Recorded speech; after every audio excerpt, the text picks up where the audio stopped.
For 17 weeks past, Orson Welles and the Mercury Theater on the Air have brought you Mr. Welles' own dramatizations of literary classics, both of the past and from our own time.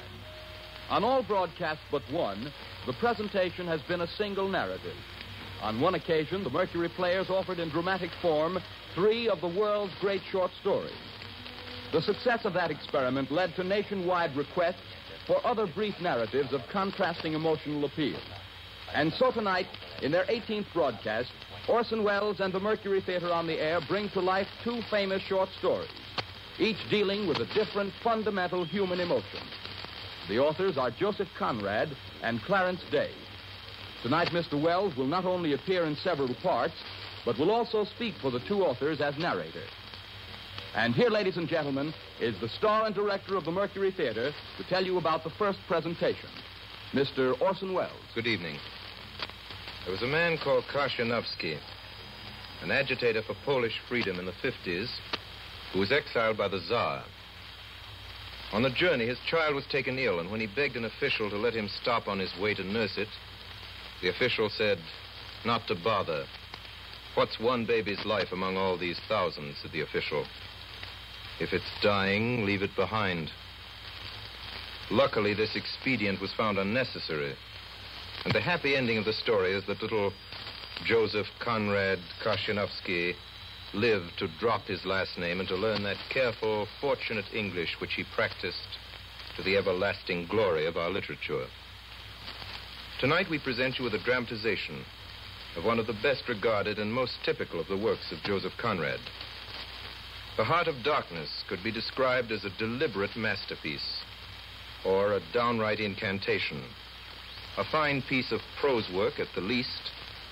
Its best aspects are an artful compound of sympathy for humankind and a high tragical disgust. Its successful contrivance of mood hides its craft as an octopus hides in its own ink. And almost we are persuaded that there is something, after all, something essential, waiting for all of us in the dark alleys of the world, aboriginally loathsome, immeasurable, and certainly nameless.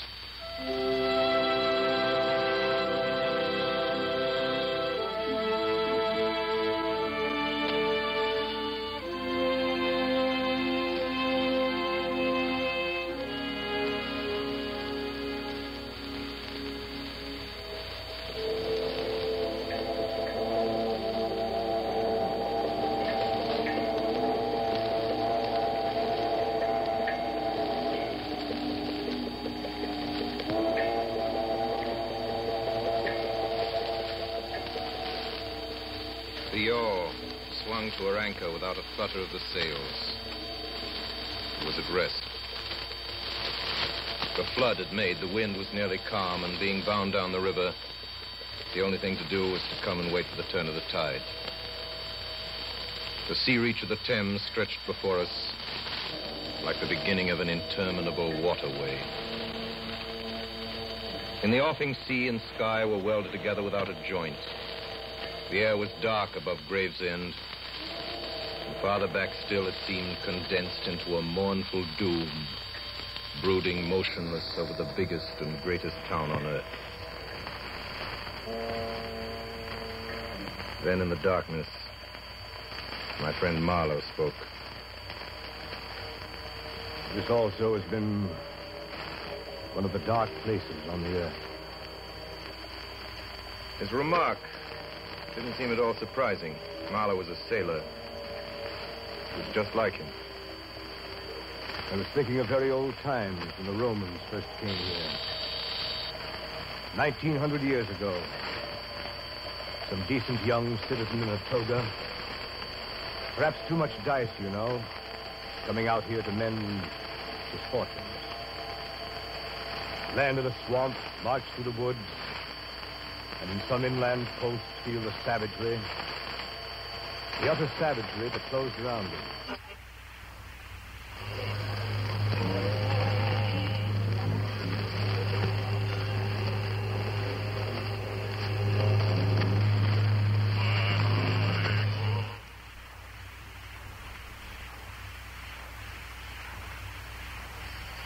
growing regret, the longing to escape, the powerless disgust, the surrender, the hate.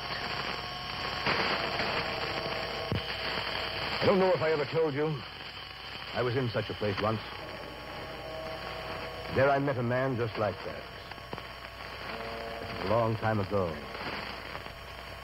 I had a job with a concern at the time, a trading society in Western Africa. One of their captains had been killed in a scuffle with the natives. They needed a man to replace him on one of the river boats, and they weren't particular whom they took. I left in a German steamer, and she called at every port on the way. It was 30 days before I saw the mouth of the big river. The coast was the edge of a colossal jungle, so dark green as to be almost black. The sun was fierce. The land seemed to glisten and drip with steam. Here and there, grayish-white specks showed up, clustered inside the white surf with a tin shed and a flagpole. And all around, the jungle.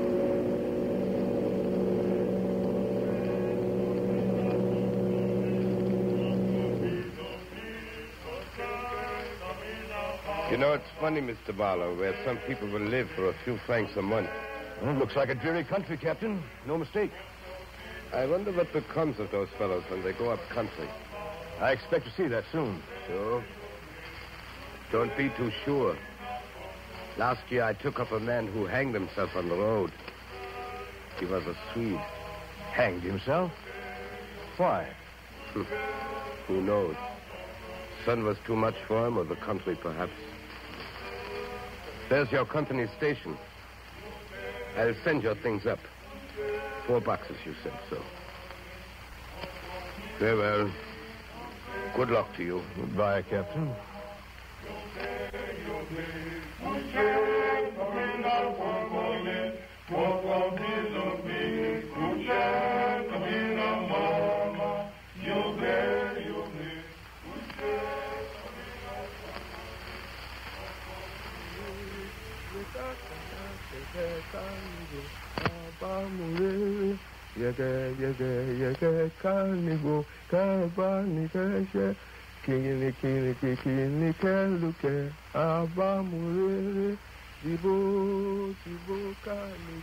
As I climbed up the steep hill to the company station, I met a white man in such an unexpected elegance of get-up.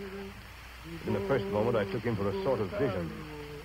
I saw a high-starched collar, white cuffs, a light alpaca jacket, snowy trousers, a clear necktie, and varnished boots. No hat. Hair parted, brushed and oiled under a green-lined parasol. You are Mr. Mallow? Yes. I'm the company's accountant. Let us step into my office.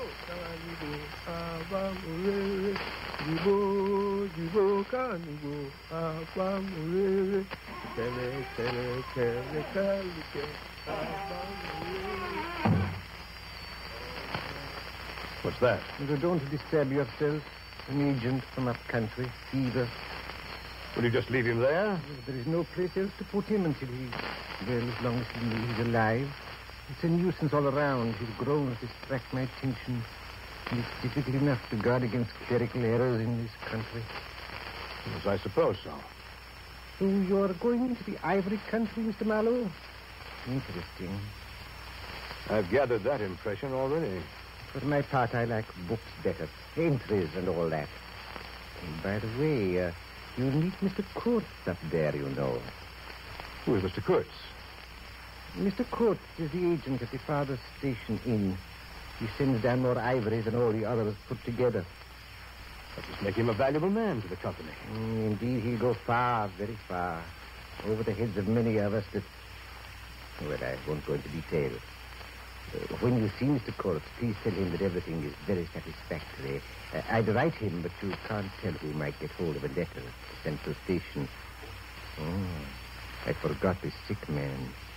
I don't know. It's all right. He doesn't hear. You mean? Oh, no, not yet. Yes, this Mr. Kurtz. He's a very remarkable person.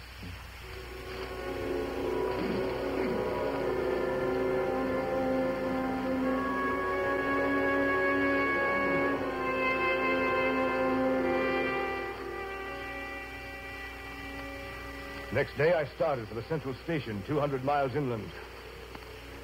Paths. Paths everywhere, spreading over the empty land, through the long grass, through thickets, down and up chilly ravines, up and down stony hills ablaze with heat and solitude. Great silence around and above. On the 15th day, I came in sight of the big river again. Hobbled into the central station. It was on a black water surrounded by scrub and forest, with a pretty border of smelly mud on one side, and the three others enclosed by a crazy fence of rushes. White men with long sticks in their hands appeared languidly from amongst the buildings. They made no effort to welcome me. In fact, paid no particular attention to my arrival, except for a casual glance. I walked up to the largest hut in the enclosure. How do you do? My name is Marlowe. Captain Marlowe of the riverboat. Oh, yes. You've been a long time coming, Marlowe. Your boat is wrecked, Captain. What did you say, sir? Wrecked. Her bottom was torn out on stones, and she sank near the south bank. But everyone behaved splendidly. You will have to fish her out. It will be some time before you will be able to make the trip up the river. For some months, in fact. Well, that's unbelievable. You'll believe it when you see her. I want you to have a look at her and let me know how soon she'll be ready. Who are you, sir? I'm the manager here, the company's manager. The situation here is grave, very grave. I don't yet know who is dead and who is alive. And with the boat laid up, we don't know how things stand. But there are rumors, grave rumors, that a very important station is in jeopardy. And Mr. Kurtz, our manager, is ill. Kurtz? I think I heard his name down on the coast. Ah, so they talk of Mr. Kurtz down there, do they? They do? He must be a very unusual man. Quite so. A very unusual man. Very successful, too. You can understand my anxiety. You should be ready to start in 3 months. Yes, 3 months. That ought to do the affair. Went down and looked at my battered, twisted tin pot steamboat. She rang under my feet like an empty biscuit tin kicked along the gutter. I didn't realize at the moment how accurately the manager had estimated the time required for the affair, as he called it. Weeks of waiting. Weeks of waiting for a box full of rivets to come up from the coast. And in those weeks, I saw the station full of white men with long sticks in their hands, strolling aimlessly about like a lot of faithless pilgrims bewitched inside a rotten fence. The word ivory rang in the air, with whispers and with sighs. You'd think they were praying to the great god Ivory. I've never seen anything so unreal in my life. One evening, I happened to be in the hut of the assistant manager. I noticed on his table a small sketch in oils representing a woman draped and blindfolded carrying a lighted torch. Tell me, did you paint this? Oh, no, that was painted by Mr. Kurtz in the station more than a year ago. Mr. Kurtz painted it while waiting for means to go to his trading post. Oh, Mr. Kurtz, eh? Mr. Kurtz is the chief of the inner station. Oh, he's a prodigy. He sends down more ivory than any of our other agents. Besides that, he's an emissary of pity and science and progress. And so he comes here, a special being. So today, Mr. Kurtz is the chief of the best station. Next year, he will be assistant manager. 2 years more and... but I dare say you know what he will be in 2 years' time. You're one of the new gang, Captain. Oh, I know what I'm talking about. I have my own eyes to trust. You read the company's confidential correspondence. What do you mean? With Mr. Kurtz as general manager, you won't have the opportunity. Well, the rivets arrived just in time to make good the manager's prediction. In 3 months, almost to a day, I set out to the interior to relieve Mr. Kurtz at the inner station. Heavy, sluggish. There was no joy in the brilliance of the sunshine. As We steamed deeper into the jungle. The roll of drums behind the cordon of trees kept a distant, constant tremor.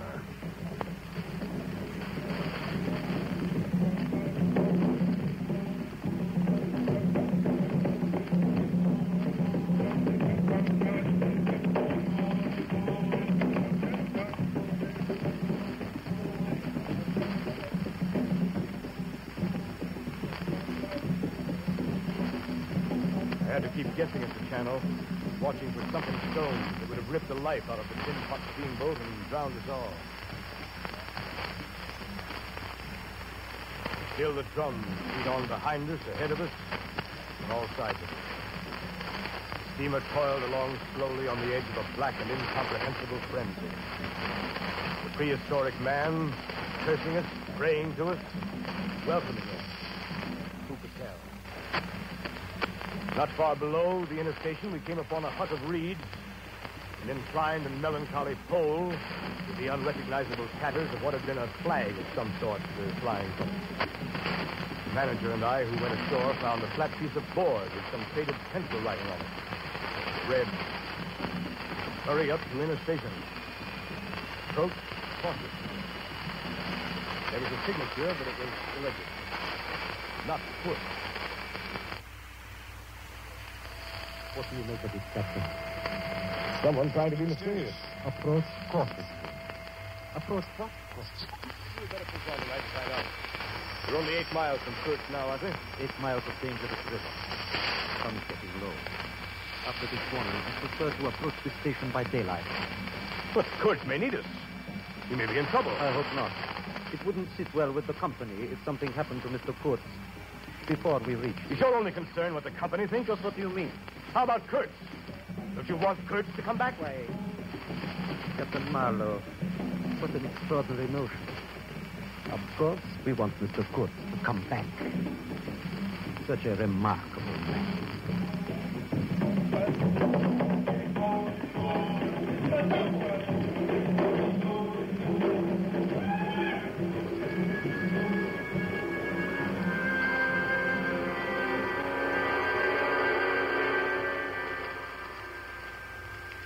When the sun rose next morning, there was a white fog, very warm and clammy and more blinding than the night. It stood all around us like something solid. At 8 or 9, perhaps, it began to lift as a shutter lifts.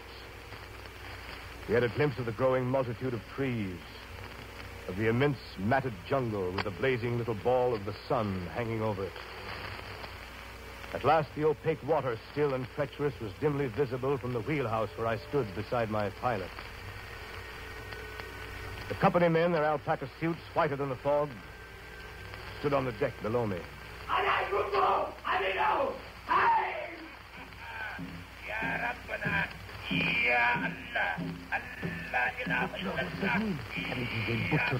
Undercover, everybody. Spanker they all. All around us. Oh, Captain. Yes? Can't you get us on the way? It's the natives of the rocks. Take your choice. Try the river, Captain. They'll force us if we stay on shore. High below. Even the chain. Steam ahead. Watch those eddies, pilot. Watch, Captain. Half steam below.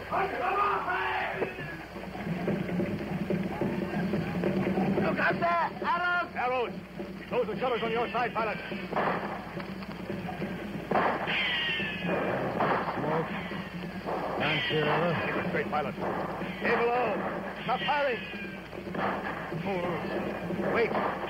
Here's something that'll do more than your confounded guns.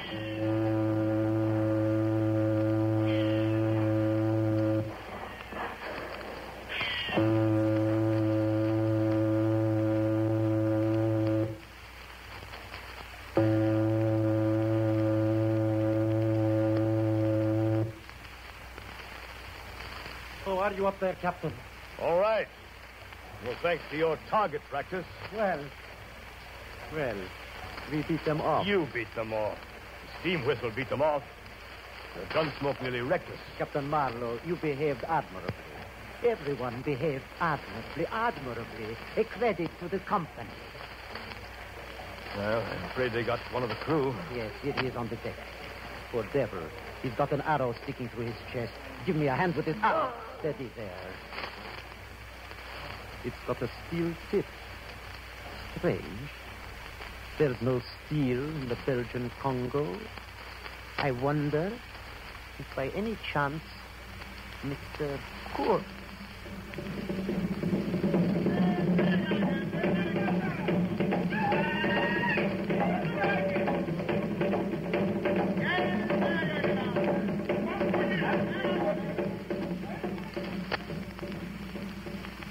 To reach Kurtz was becoming an obsession with me.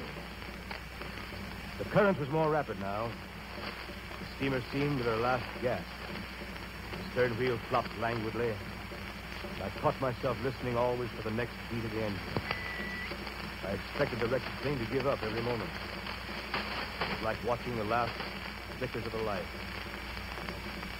At last we drew into sight of a dreary shore, and there was a clearing that rose to a slight knoll overlooking the river.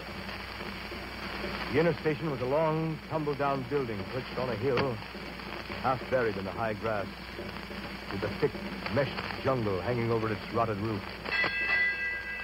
I stopped the engines.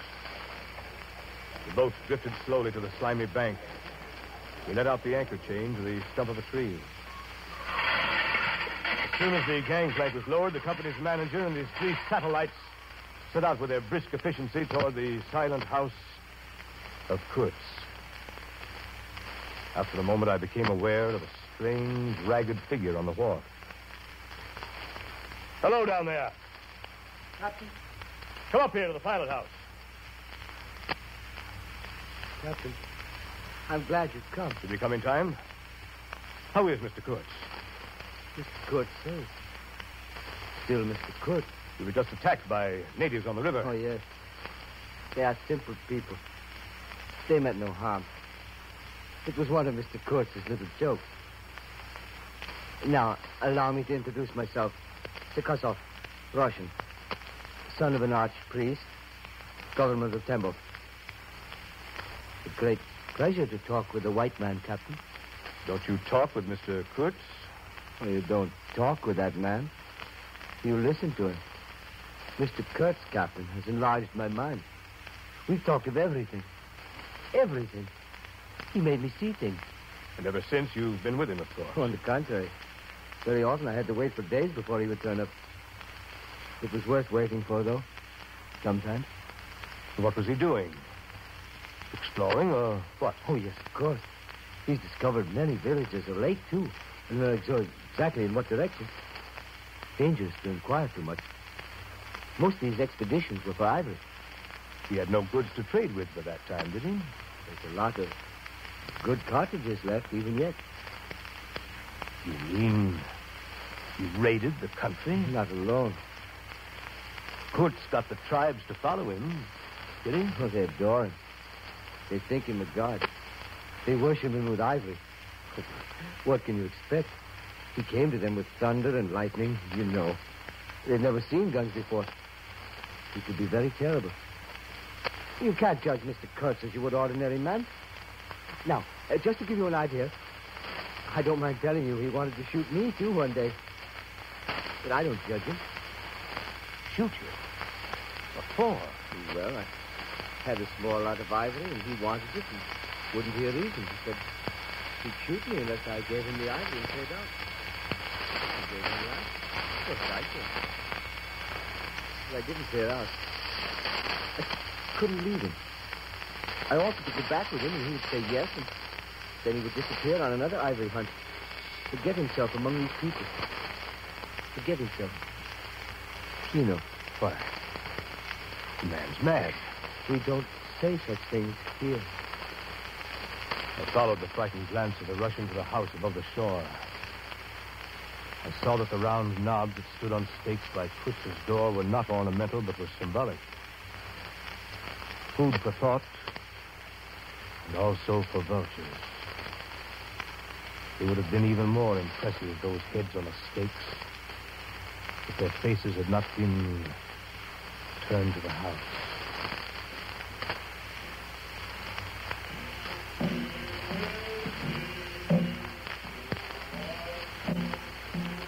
Suddenly, round the corner of the house, a group of natives appeared, as though they had come up from the ground. They waded waist-deep in the grass in a compact body bearing an improvised stretcher in their midst. Now, at last, I was to see Kurtz. Behind the stretcher, two of the agents carried his arms. 2 shotguns, a heavy rifle, and a light revolver carbine. The thunderbolts of that pitiful Jupiter.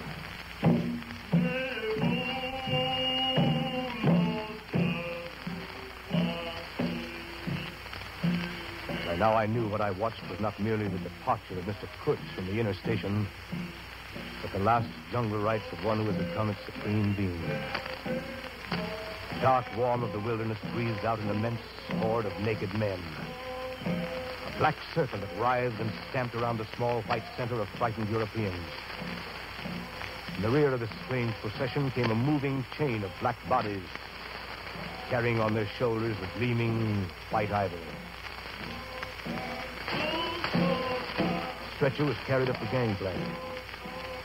From the pilot's deck, I looked down on the long, gaunt figure of Kurtz, the hollow cage of his ribs, the bald skeleton head like an ivory ball. Put him down there. Get the cabin ready. Open the door. Careful with him. Careful. A moment later, the manager came up to the pilot's bridge. Oh, Captain Marlowe. Yes? I think we should steam up as soon as the ivory's loaded. No telling about these natives. Mr. Kurtz. Mr. Kurtz is a very sick man. We've done all we could for him, though, haven't we?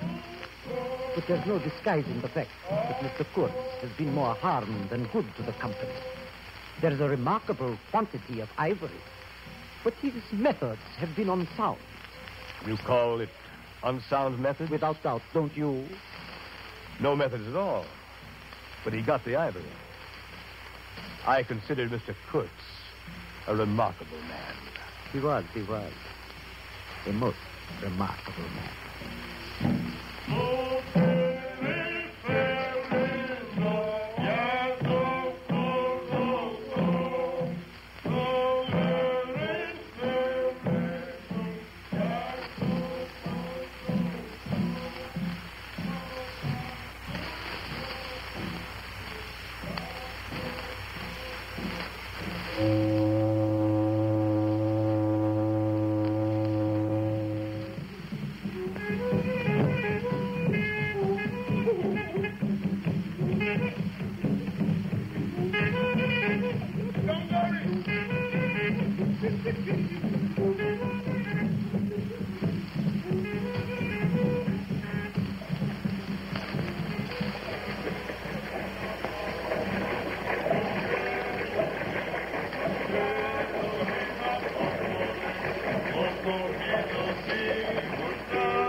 So we swung downstream, and thousands of eyes from the jungle followed the splashing river demon, beating the water with its terrible tail and breathing black smoke into the air.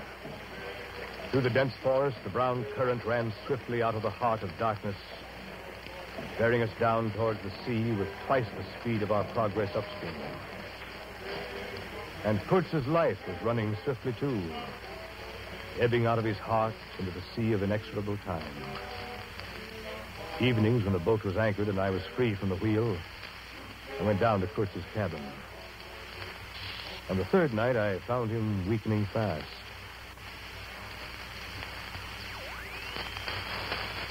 Yes.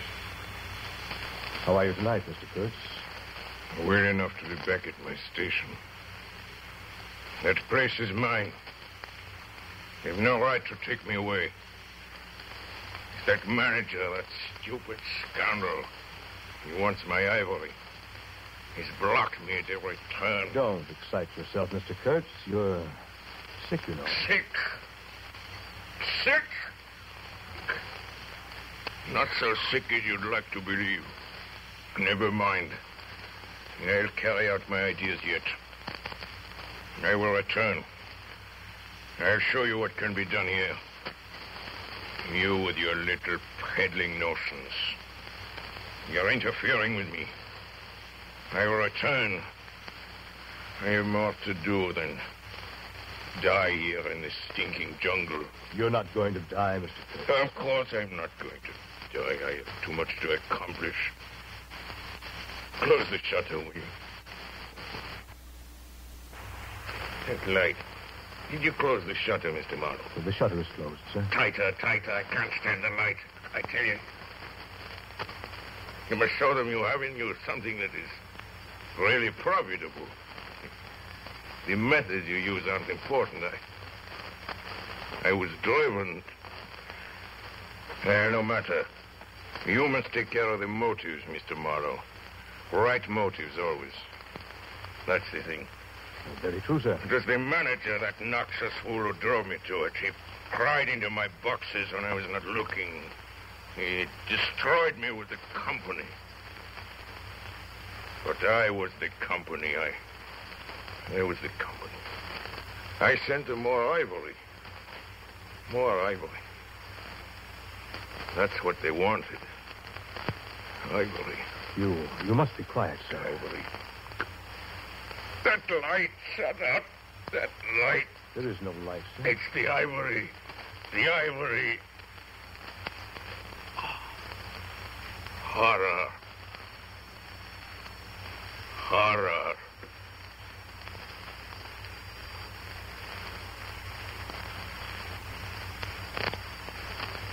The next day, soon after dawn, they lowered his body into a muddy hole in the bank of the murky river. We started downstream again.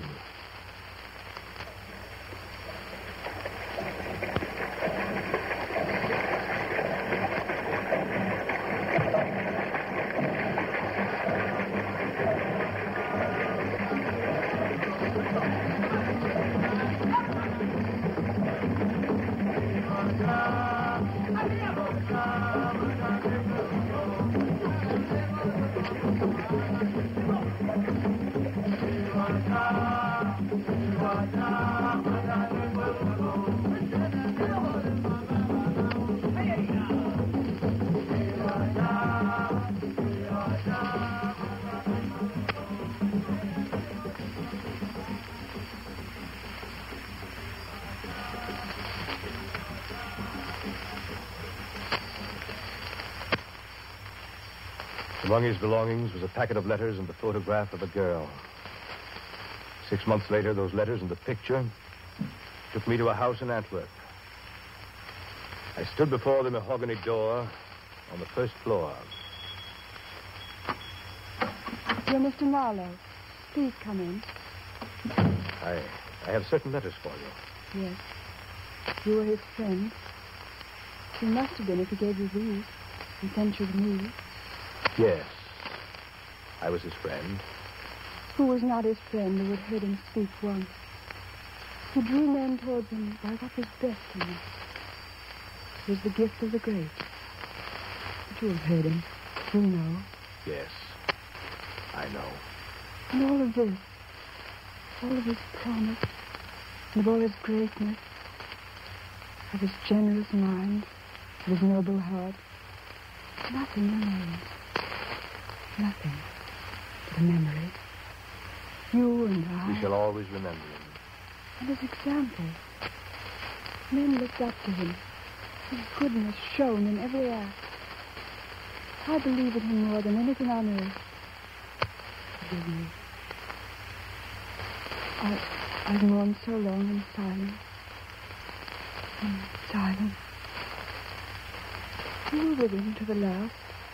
At the very end. I heard his very last words. Repeat them. I want something to live with. His last word to live with. Don't you understand? I loved him. I loved him. I loved him. The last word he pronounced was your name.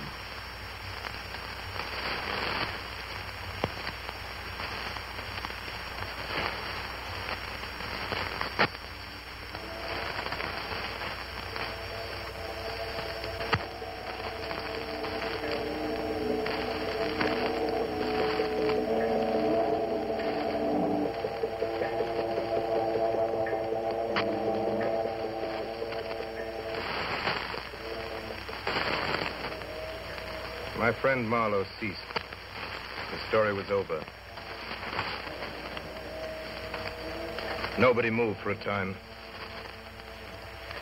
Well, we've lost the first of the ebb. I raised my head. The offing was barred by a black bank of clouds, and the tranquil waterway leading to the uttermost ends of the earth flowed somber under an overcast sky and seemed to lead into the heart of an immense darkness.